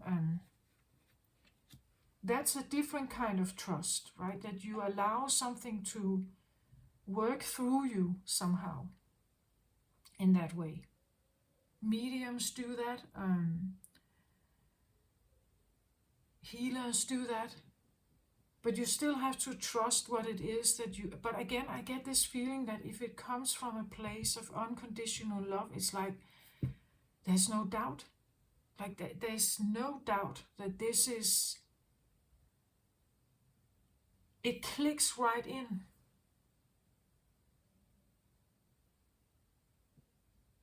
Right? It's because it loves you unconditionally. So it clicks right into your core. And therefore, it's like there is no doubt. There's no... It doesn't make sense to doubt it. But, you know, like when you started the journey, maybe you did doubt it. Like maybe you had a lot of walls up. And you have, you know, like you've been peeling off more and more to trust this a little bit more, right? And I feel like I think like you are ready, I think, here, Pisces, right? It's about leaning in. And this is a perfect card, right? The Morning Star. My ego is in service of my soul. Like recognizing their true soul purpose. The true core, the calling of the soul, of what it is, why it's here and what it wants to do. And your ego, which is like a protective mechanism, is realizing now that I'm better off actually by helping here.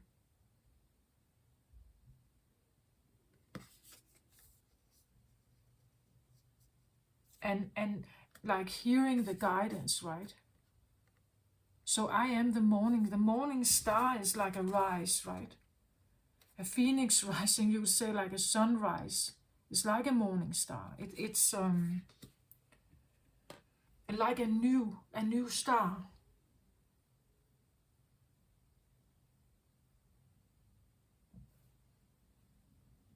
Pisces, you could be a new star, right? You could be a new...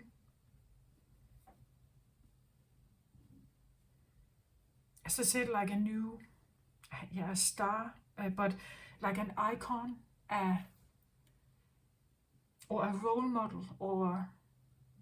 You know, something to navigate after. We say that with like the North Star, or Sirius that shines very brightly in the sky, right? That sailors have been navigating with the stars, right? And again, one of the reasons for this is that it's stable, right? It's always there. It never disappears. It stays. You can trust it. You know, like the voice of this is so consistent, and when there's nothing else to navigate with, when everything else, your phone has died, you have the GPS is off, what can you trust? Well, you can trust the stars, right? That is it. It's because it has that. It's solid, and it's available. It's available. It's the same. Like every night is the same. It shines with the same amount of light. You can easily recognize it. It's reliable. You know, things like that. That's why you navigate towards it. That's why it becomes. It's almost like you cannot not hear it, right? Like when it has shown up. Like when you look at this card, it's like it's like you can't not see it, right? Like that's how it is. Even if you don't, maybe you don't know, maybe you don't have the full message yet, but I think it takes a decision to say, okay, I'm doing this. I'm in. I'm all in. I'm all in, right?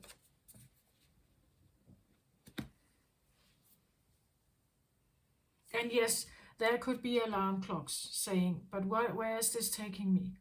What if I don't, like, what if I run screaming away from this scene? What if nobody likes what I have to say? What if I'm not ready? What if I crush down on the screen crying because I wasn't ready, right? Or what if I can't deal with that audience? Or what if that all this is like, eventually you have to make a decision, I feel like, here.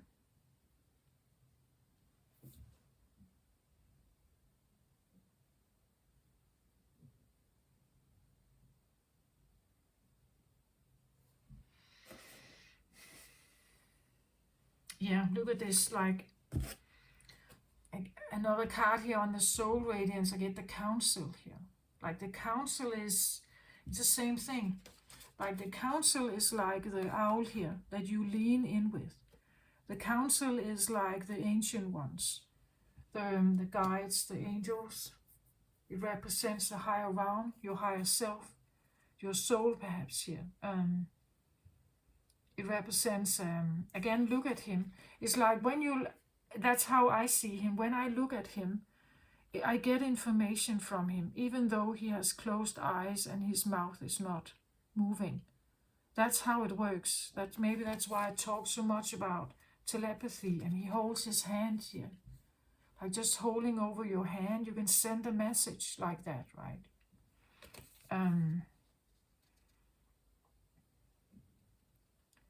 Card number 11, also a sacred number, right? We know that. It's that, like the council represents like being guided from higher realm, trusting in the messages you get.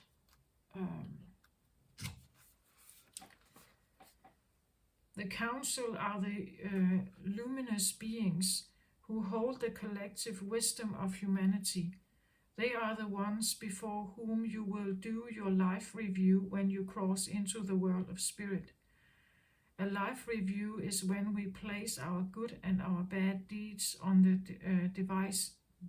divine scale and attempt to explain why we did not love or forgive or dare as greatly as we might have. Know that their wisdom is available to you at all times. That's what I feel like. It's always available. Like the star here, it's like you can always tune into this.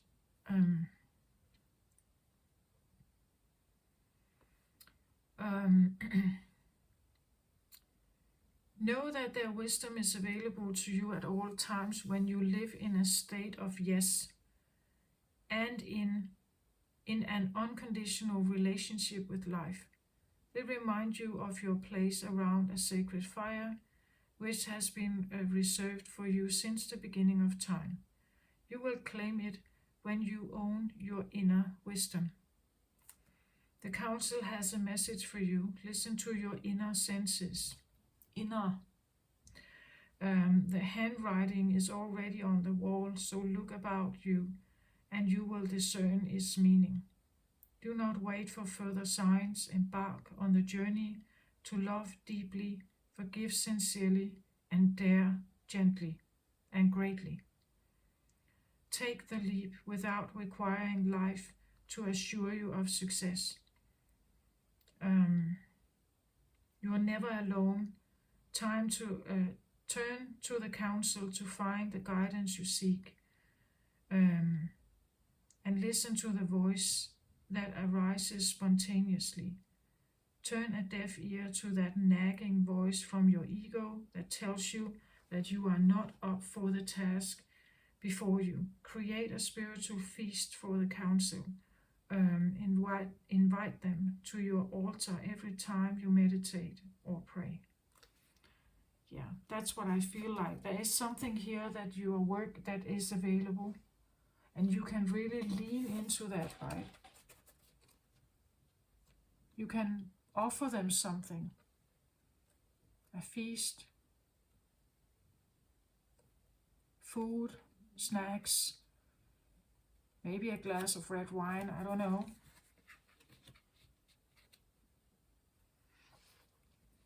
But just know that it's like a friend, right? It's a friend that is there. How would you treat a friend if you had a friend visiting you? Wouldn't you offer them a cup of coffee or, I don't know, something maybe? Maybe you would, clean up your room. It's like that. It's a bit like that. And in that way, you honor their presence, right? It's like having a great, beautiful friend for dinner, right?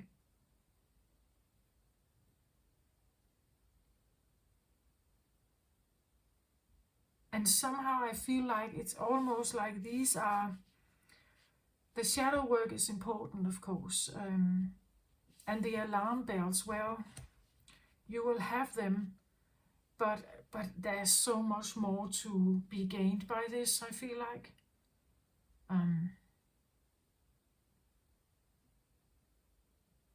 The ego can also be, the things that we don't dare, or the things that we are afraid of, or, maybe you had an upbringing where religion was not even a thing, or like the idea of spirit or something, like it was made fun of, or it was, you were told that it's just imagination, there's nothing there,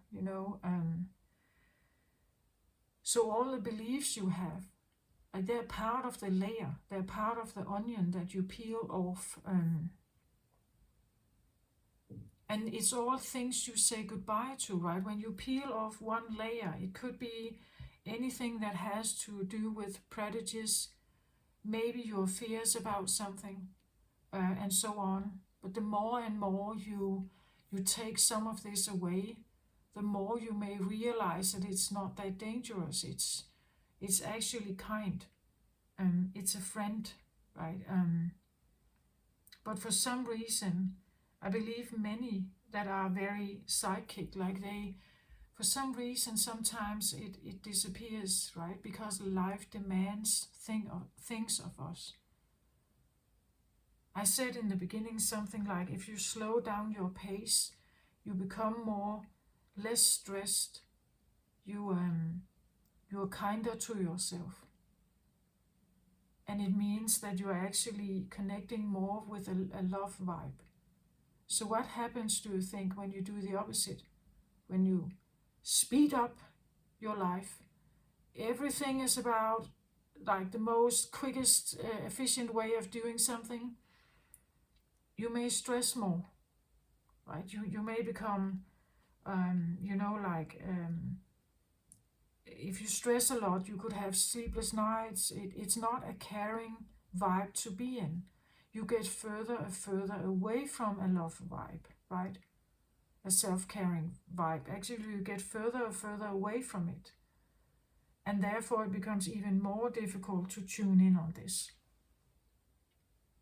So even though the speed of light is very quick, I would say in our human body, we should actually do the opposite.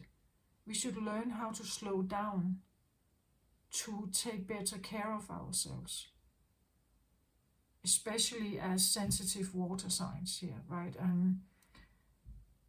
Taking time to rest and not speed things, and taking things in your natural pace.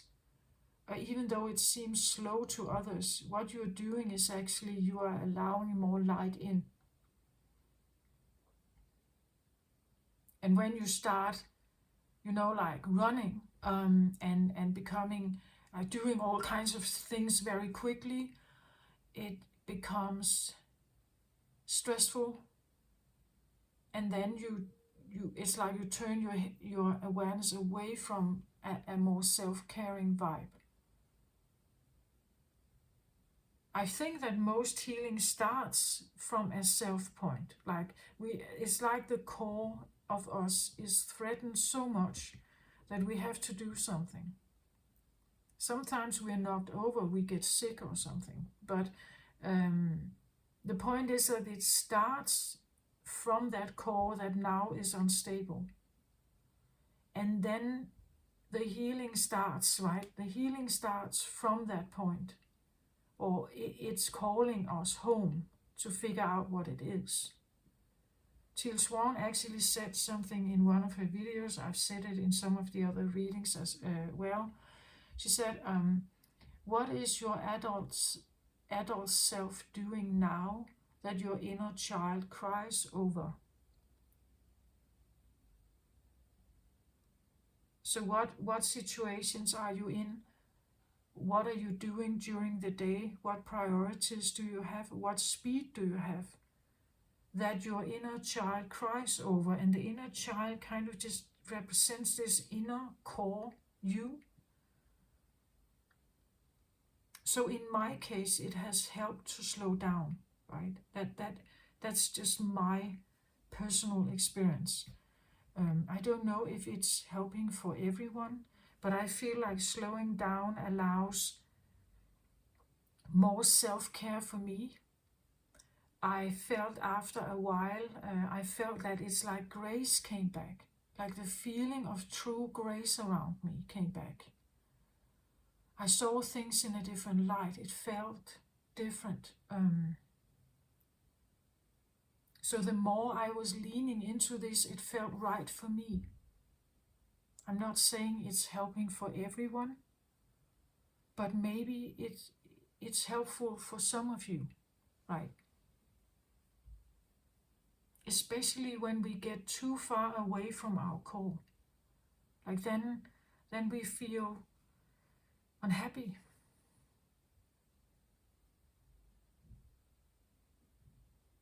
And to get that happiness back, to rise up here and be alive and vibrant, and we have to get that back, right?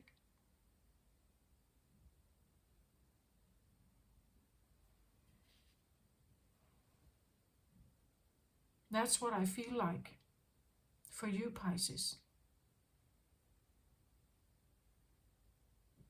There can be things in some of the other readings as well for you, if you feel like this has resonated. So if you're interested, of course you can do that. I believe I started out the Aries reading with something like that. There is a profound transformation going on. And of course there is. And now I end here with like the final message talks about the ego in service of the soul, not the other way around. So that is, of course, a big transformation, from coming from a place where the ego was maybe ruling everything.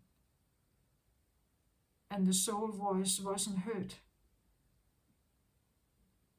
To now something else. So that is a big shift. As I said, from mistrust and closeness to unconditional love, right? That is a big shift.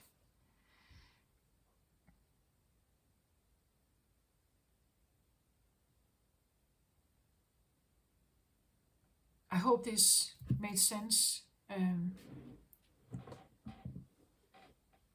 If it does, of course, give it a thumbs up if you like. It helps the algorithm to pick up on my videos, so they are shared more, or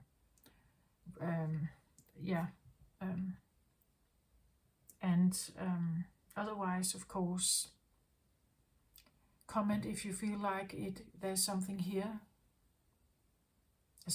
I'm not an oracle, right? I share some of my own personal experiences and what I feel like I have learned on my own journey.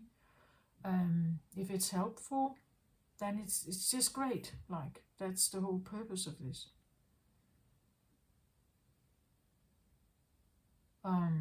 So I wish you the very best, Pisces. Take care of yourself out there.